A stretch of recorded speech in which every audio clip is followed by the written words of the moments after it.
Les chanceux à avoir déjà pu mettre les pieds au Japon vous le diront, là-bas, à 10 000 km de la France, on ne fait rien comme chez nous. La capitale Tokyo est tout simplement gigantesque, c'est 6 fois Paris en superficie, la culture n'a rien à voir, et même l'automobile se consomme de manière différente.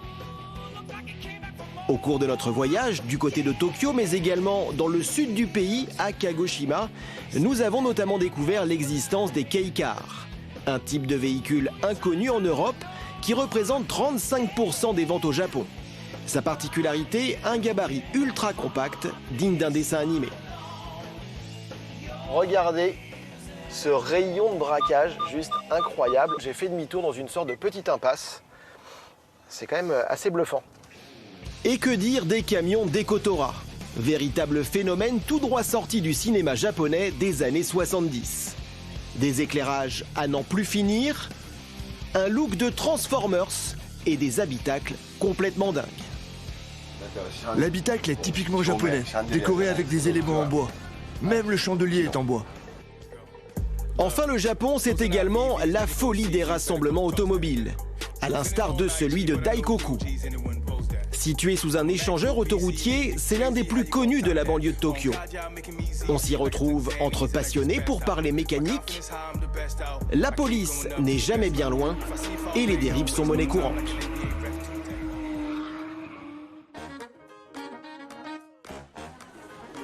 Mais tout d'abord, petit rappel. Le Japon, c'est 126 millions d'habitants et près de 60 millions de voitures en circulation. C'est 2 fois plus que chez nous. Pourtant, l'archipel nippon est presque 2 fois plus petit que la France. Il y a donc un problème d'espace à résoudre pour permettre à tous les automobilistes de circuler correctement au Japon. Un problème en partie résolu avec l'interdiction, par exemple, d'avoir une voiture à Tokyo si vous ne possédez pas une place de parking. À moins d'être le propriétaire d'une fameuse kei-car, comme plus d'un tiers des conducteurs japonais. Un type de véhicule unique en son genre qui répond, vous allez le voir, à des codes très précis.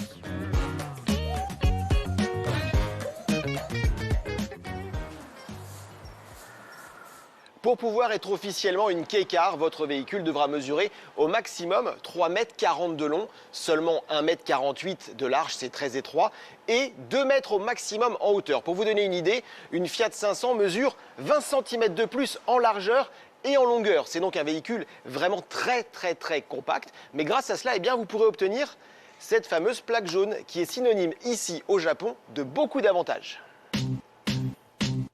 Assurance, taxes de roulage, péage, tout est moins cher pour une kei-car. Et ce ne sont pas les seuls avantages de ces petites voitures. Notre Sakura EV, première kei-car électrique de l'histoire de Nissan, est également un modèle de maniabilité. Hyper pratique pour se faufiler dans les petites ruelles.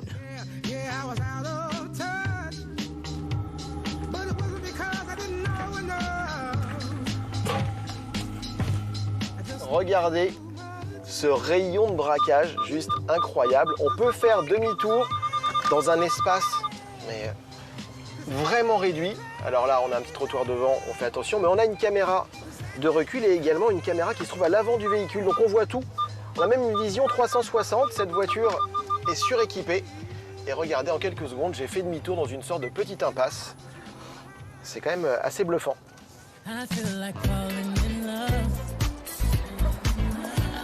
Autre particularité des kei-cars, leur moteur. Il ne peut pas dépasser 660 cm3 et 64 chevaux. Ce qui est un peu juste, notamment lorsque la route se met à grimper. Alors qui dit petit moteur dit évidemment faible consommation, faible émission de CO2, ça c'est plutôt positif. En revanche, eh bien, ça peut également s'avérer être une faiblesse, comme ici dans cette pente, que eh bien, la majorité des kei-cars thermiques est incapable de grimper. Heureusement, eh bien, nous sommes au volant d'une kei-car électrique, elle a beaucoup de couples disponibles, c'est l'avantage de l'électrique, disponible en plus immédiatement, donc aucun problème pour nous. Quant aux sensations de conduite, une fois passées les premières minutes et l'impression d'être davantage au volant d'un jouet que d'un véhicule, tout rentre dans l'ordre. Il s'agit bien d'une voiture, telle que nous en connaissons, avec qui plus est un très bon niveau de confort.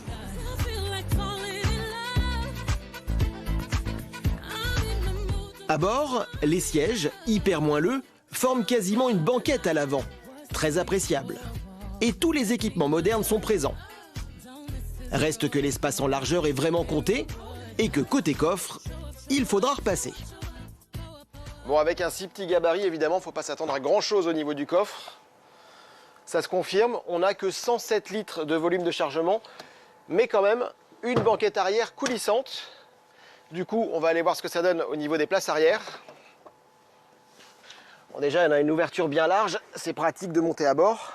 Bon, évidemment, avec la banquette avancée, c'est un petit peu léger niveau espace. En revanche, au niveau de la tête, ça peut y aller. On peut avoir du grand gabarit, mais il va leur falloir de la place également pour les jambes. Donc, on va reculer la banquette, avoir énormément d'espace, mais ça, c'est si on a très peu de bagages. Notez que ces kei-cars sont une vraie particularité nippone et qu'elles devraient malheureusement le rester, puisqu'aucun constructeur n'envisage aujourd'hui d'exporter son savoir-faire ailleurs dans le monde. Direction à présent l'île de Kyushu, à l'extrême sud du Japon, plus précisément à Kagoshima, en face du volcan Sakurajima. Un décor de carte postale pour un rassemblement comme vous n'en avez sans doute jamais vu. Plus de 150 propriétaires de camions se sont donné rendez-vous pour une opération caritative sur fond d'hommage à la culture des Kotora. Bon, déjà au Japon, on est complètement dépaysé. Là, c'est encore une autre galaxie. Vous ne verrez jamais ça en Europe et des Kotora. Alors, historiquement, il s'agit de camions utilisés au début des années 70 à titre promotionnel par des entreprises de transport, alors pour promouvoir leur business, pour promouvoir leur région. Aujourd'hui, ça a beaucoup changé, mais vous le voyez, ça reste quand même encore franchement spectaculaire. Une véritable culture donc, comme les Japonais se plaisent à en parler, dont la popularité a explosé grâce à une série de films diffusés au cinéma. Elle mettait en scène les mésaventures de deux routiers à travers l'archipel nippon au volant de camions bardés de décorations.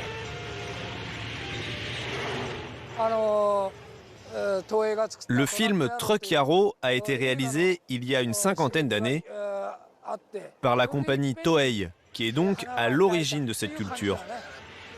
Avant ces films, il y avait bien sûr déjà des camions avec plein de néons et de belles peintures. Mais c'est vraiment grâce au succès de Truck Hero que tout le monde s'est mis à aimer ces camions et à les reconnaître.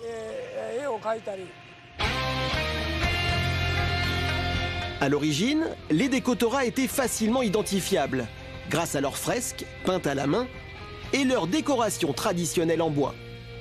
Des œuvres d'art ambulantes dans lesquelles de nombreux propriétaires ont aménagé de véritables espaces de vie. Ma famille est sur ce camion. Mes deux filles sont de chaque côté et ma femme se trouve à l'arrière. J'ai tout réalisé avec un aérographe. Mais depuis les années 90, c'est une autre mode qui a pris le relais, directement inspirée des films de science-fiction, et notamment du blockbuster Transformers. C'est hyper spectaculaire et particulièrement agressif.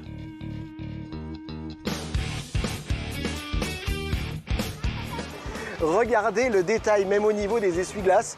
Il y a du chrome partout. Regardez, on va faire un petit tour. On va se promener pour voir les camions suivants. Bon, les intérieurs sont juste dingues. Plus il y a de chrome, plus c'est des Kotora. Plus il y a de lumière, plus c'est des Kotora. Regardez ici, ça, c'est le nom du camion. Je ne parle pas japonais, vous ne pourrez jamais le connaître. Et puis regardez, de l'autre côté ici, ce ne sont pas des pots d'échappement, c'est encore une rangée d'éclairage. C'est juste hallucinant. Tradition oblige, les chaussures sont interdites à bord, comme dans la plupart des lieux de vie au Japon. Quant aux décorations adoptées, il y en a vraiment, mais alors vraiment pour tous les goûts. On en prend vraiment plein les yeux. Est-ce que vous avez déjà vu un habitacle comme celui-ci? Bon, je ne parle pas des couleurs, hein, le rose, le blanc, chacun ses goûts. Regardez ce levier de vitesse, on doit avoir 30 cm, c'est complètement dingue. Bon, vous avez le volant, ça reste malgré tout un camion utilisable au quotidien. Vous avez un équivalent de la CB pour communiquer. Ici, regardez toutes ces touches, tous ces boutons, c'est uniquement pour gérer les éclairages du camion. Autant vous dire qu'il y en a un paquet. Et le petit truc en plus qu'ils ont tous dans les Dekotora, eh bien c'est ça, c'est un lustre accroché au plafond.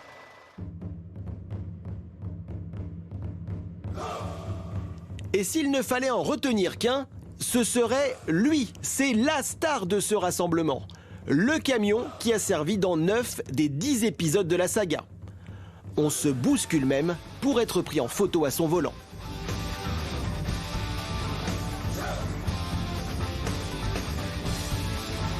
Mais le clou du spectacle n'intervient véritablement qu'à la nuit tombée.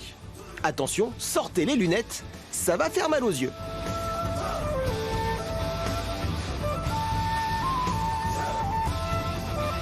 C'est le deuxième effet qui se coule de ces camions pas comme les autres. Un festival de lumière digne d'une fête foraine. Un vrai moment de partage pour le public. C'est aussi ça, l'esprit des Kotora.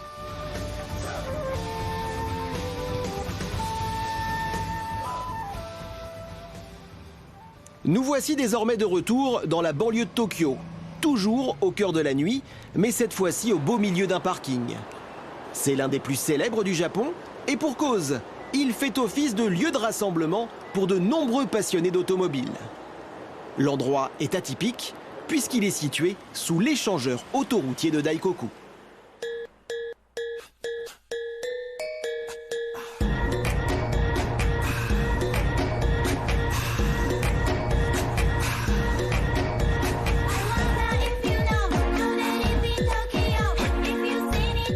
Du tuning, des néons, mais surtout beaucoup de belles mécaniques, avec une préférence évidemment pour les modèles japonais, à l'image de cette méchante Nissan Silvia S15. Entièrement préparé pour réaliser des chronos sur circuit, son 4 cylindres développe maintenant 550 chevaux, c'est 300 de plus qu'à l'origine. Quant à cette autre Silvia, jaune pétant, elle appartient à Takahiro, et lui son truc, c'est la glisse. J'avoue, elle est un peu customisée avec notamment cette peinture jaune flashy avec des paillettes. Quasiment toutes les pièces mécaniques sont nouvelles et ont été adaptées à la pratique du drift. À l'intérieur aussi, j'ai changé les sièges, le volant et j'ai rajouté un arceau-cage.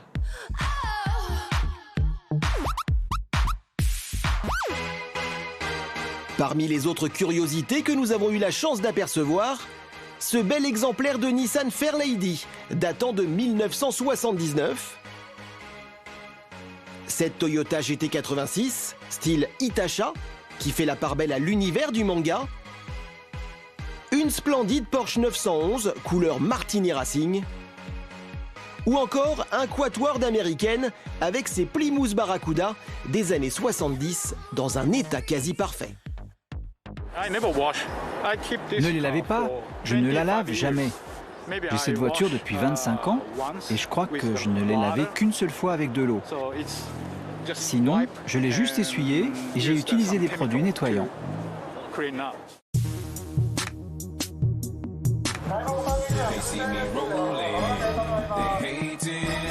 Bon, vous le voyez, on n'a pas beaucoup de chance, la police est arrivée, tout le monde est en train de quitter le parking, mais on a une solution de repli. La police ne le sait pas encore, on va aller sur le parking de Iwajima, c'est pas très loin, et là on va pouvoir faire d'autres choses.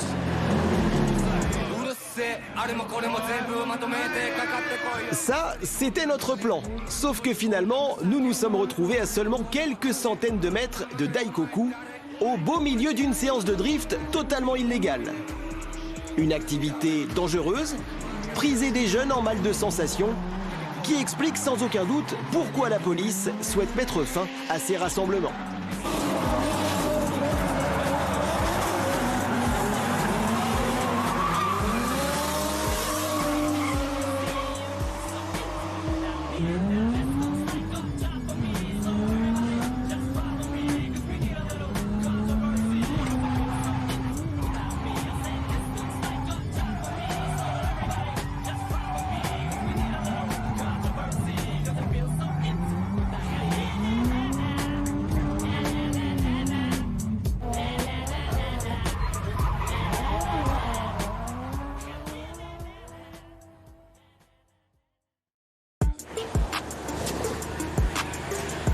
Enfin, plus tard dans la nuit, alors que nous pensions en avoir terminé avec ce tournage, nous avons croisé la route de cette splendide Subaru Impreza WRX STI.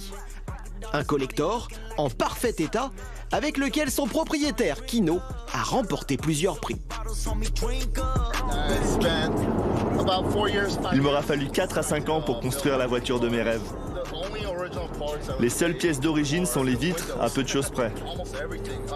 Quasiment rien n'est d'origine, même au sein du bloc moteur. Le turbo est d'origine, mais j'ai boosté la puissance à 360 chevaux. Avec ce que j'ai dépensé, j'aurais pu acheter 7 ou 8 STI.